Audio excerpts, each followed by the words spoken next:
Hello, soyez les bienvenus dans cette vidéo. Moi, c'est Church Priscille Denise et je décide de répondre à la vidéo sur la mise en place de votre premier laboratoire IVNG en tenant compte de toutes les recommandations qui m'étaient apportées. Alors, la vidéo sera longue et peut-être subdivisée en plusieurs parties. Nous allons aller sur le site et télécharger les éléments nécessaires pour la mise en place de notre laboratoire. Donc le site il est complet. Vous avez sur le site la documentation et tout le nécessaire pour la mise en place de notre laboratoire. Ok, donc quand on vient dans le téléchargement, on a la version professionnelle, le lien pour la version professionnelle et le lien pour la version communautaire. Nous allons utiliser la version communautaire qui est gratuite. Voilà, donc juste en bas, vous allez voir deux liens. Ok, donc c'est pareil, c'est juste la manière de télécharger qui diffère. Donc vous pouvez choisir l'un des deux liens. Et comme vous constatez, un an en arrière, il avait la version OPA qui n'est plus disponible. Donc on va utiliser la version ISO pour pouvoir télécharger. Donc moi j'ai déjà téléchargé ces éléments-là, je ne vais pas revenir télécharger encore. Si vous n'avez pas VMware, vous venez juste en bas et vous téléchargez VMware. Et si vous utilisez Windows comme système d'exploitation, vous venez télécharger le client SAI de Windows. Donc comme j'ai dit, les deux liens sont pareils, vous cliquez sur l'un des deux liens. Okay. Donc on va venir au niveau de la documentation, c'est ce qui va nous servir pour la mise en place de notre laboratoire. Au niveau de la documentation, vous avez les prérequis du système. Donc on vous dit, pour pouvoir mettre en place votre laboratoire IVNG, voici les plateformes qui supportent IVNG. Donc là, vous avez VMware. Et comme vous constatez dans la liste, il n'y a pas de VirtualBox. Et juste en bas, vous avez les systèmes qui ne supportent pas IVNG. Donc, on va venir au niveau des prérequis matériels. On va utiliser la version communautaire, vu que c'est la version communautaire qu'on a téléchargée. Voilà. Donc, à la page 9, on vous donne les prérequis. Ok? Donc, ce sont les caractéristiques que votre machine doit respecter. Vous devez vous assurer que vous avez ces caractéristiques. Donc, on va aller sur VMware pour la mise en place de notre machine virtuelle. On va suivre les étapes dans la documentation. Donc, comme j'ai dit, la documentation est vraiment complète. Avec la documentation, on vous montre les étapes et on vous donne les raisons pour lesquelles on choisit ces étapes. On va se servir de la documentation et faire pareil. Donc, créer une machine virtuelle. Je choisis l'ISO à l'emplacement déposé. Je mets le nom de la machine virtuelle. Je choisis l'emplacement. Moi, j'ai créé un dossier, voilà, que je vais ajouter. Le nombre de cœurs, ça c'est encore par rapport à la caractéristique de votre machine. Moi, dans mon cas, j'ai 12 cœurs. Et pour pouvoir regarder, vous utilisez CTRL-SHIFT et échappe.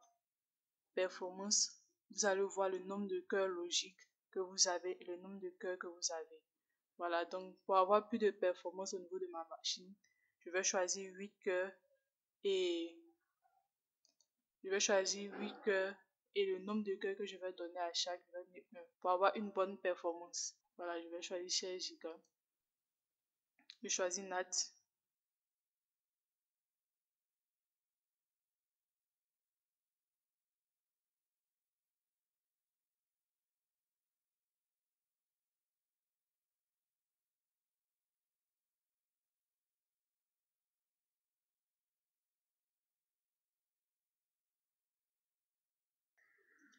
J'utilise la touche Entrée pour lancer l'installation.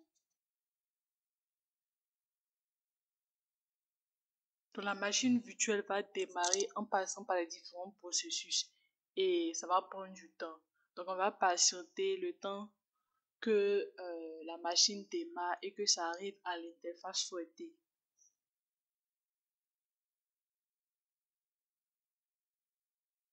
Arrivé sur cette interface, je vais utiliser les touches du clavier où il y a les directions pour pouvoir choisir l'élément qui me sied. Donc je vais utiliser la flèche qui descend vers le bas pour choisir la langue. Donc dans mon cas, je vais utiliser la langue française. J'appuie Entrée pour terminer. J'utilise la touche qui descend vers le bas pour continuer et j'appuie Entrée pour valider.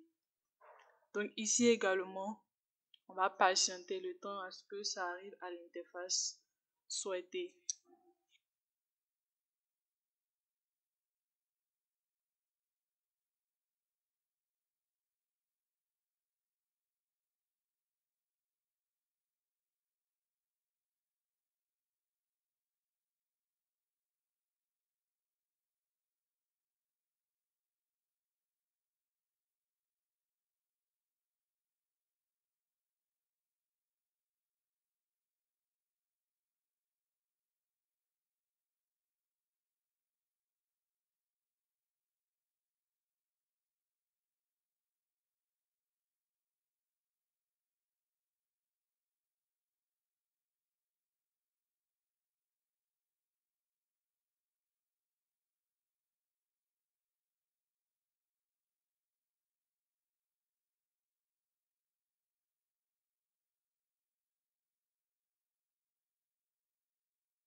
Ok, c'est bon. Donc si vous êtes arrivé à cette interface-là, ça veut dire que vous avez bien effectué l'installation et que la machine a bien démarré. Et là, on nous donne le login et le mot de passe par défaut. Comme ils avaient dit au niveau des prérequis, on devait activer la virtualisation Intel et AMD. Donc, on va aller activer et on va redémarrer la machine. Car c'est très important. Ça va permettre à l'hyperviseur d'accéder directement aux ressources matérielles et d'optimiser la performance et la sécurité des machines, de la machine virtuelle. Ok, donc on va venir dans VM, paramètres, voilà, à ce niveau-là et on va activer. Donc on va redémarrer, on va éteindre la machine pour l'activer.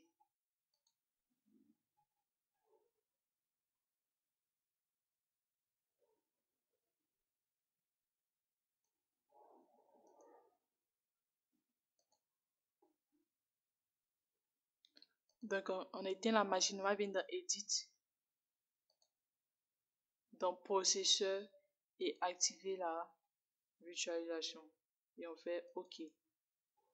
On va allumer la machine.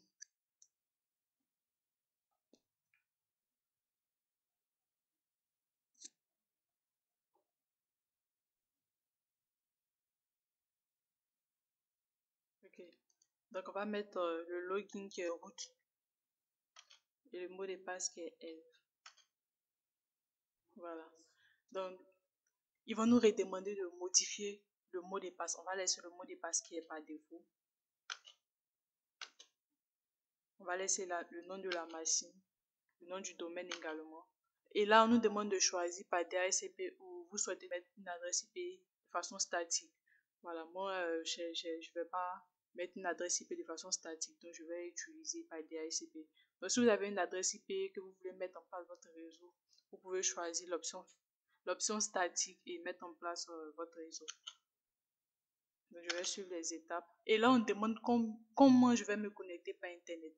Est-ce que je vais me connecter directement ou est-ce que je vais utiliser un proxy anonyme? Moi, je vais choisir l'option par défaut.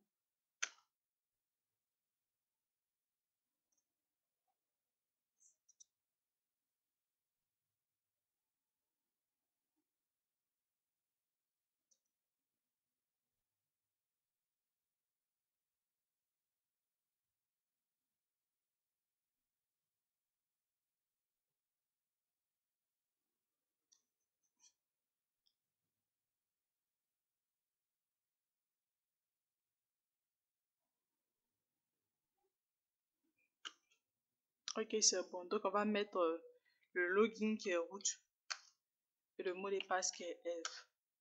Ok. Donc, on va pinguer, voir si on a accès à Internet. Pinguer Google.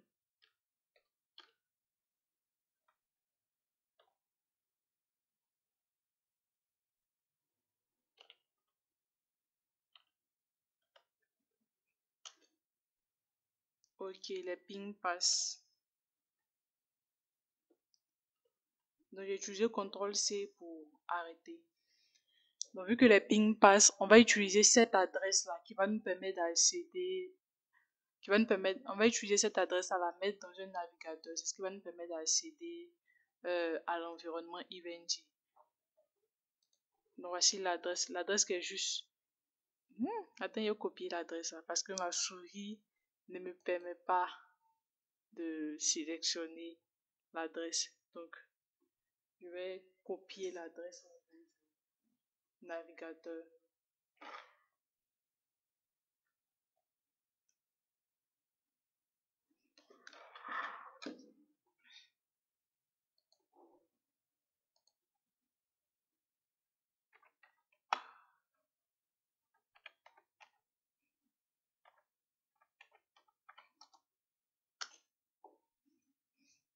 Ok. Donc ici, le login c'est admin.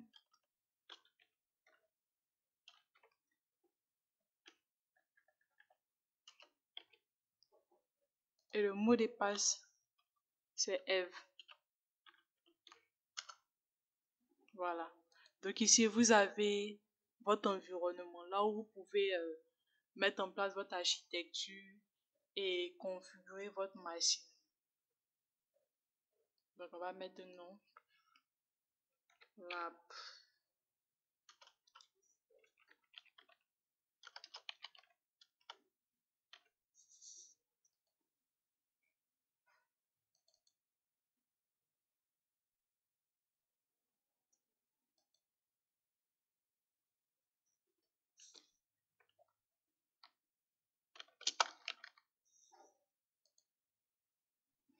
Ok.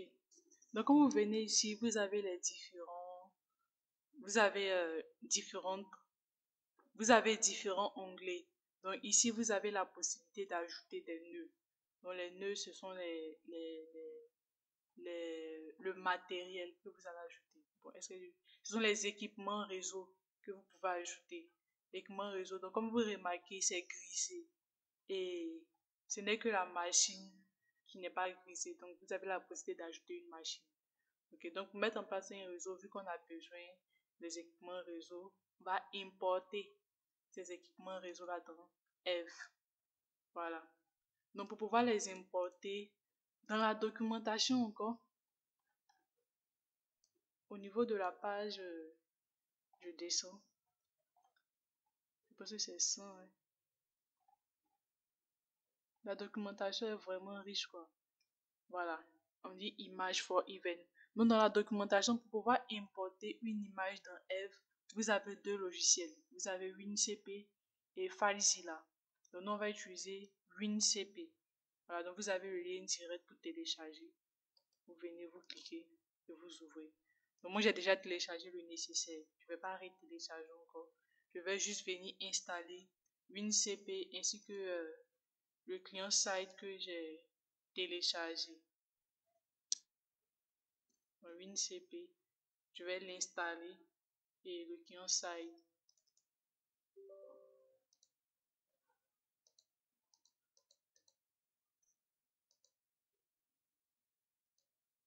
Donc vous suivez les étapes par défaut pour télécharger ces éléments.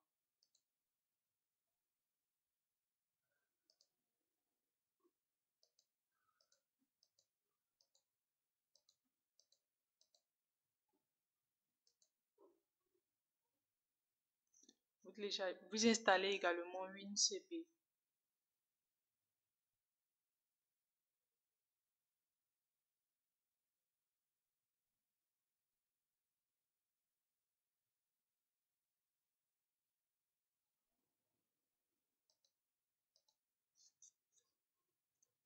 Je m'arrête ici pour cette première partie. Je suis dans la deuxième partie. S'il vous plaît, abonnez-vous à ma chaîne et laissez des commentaires.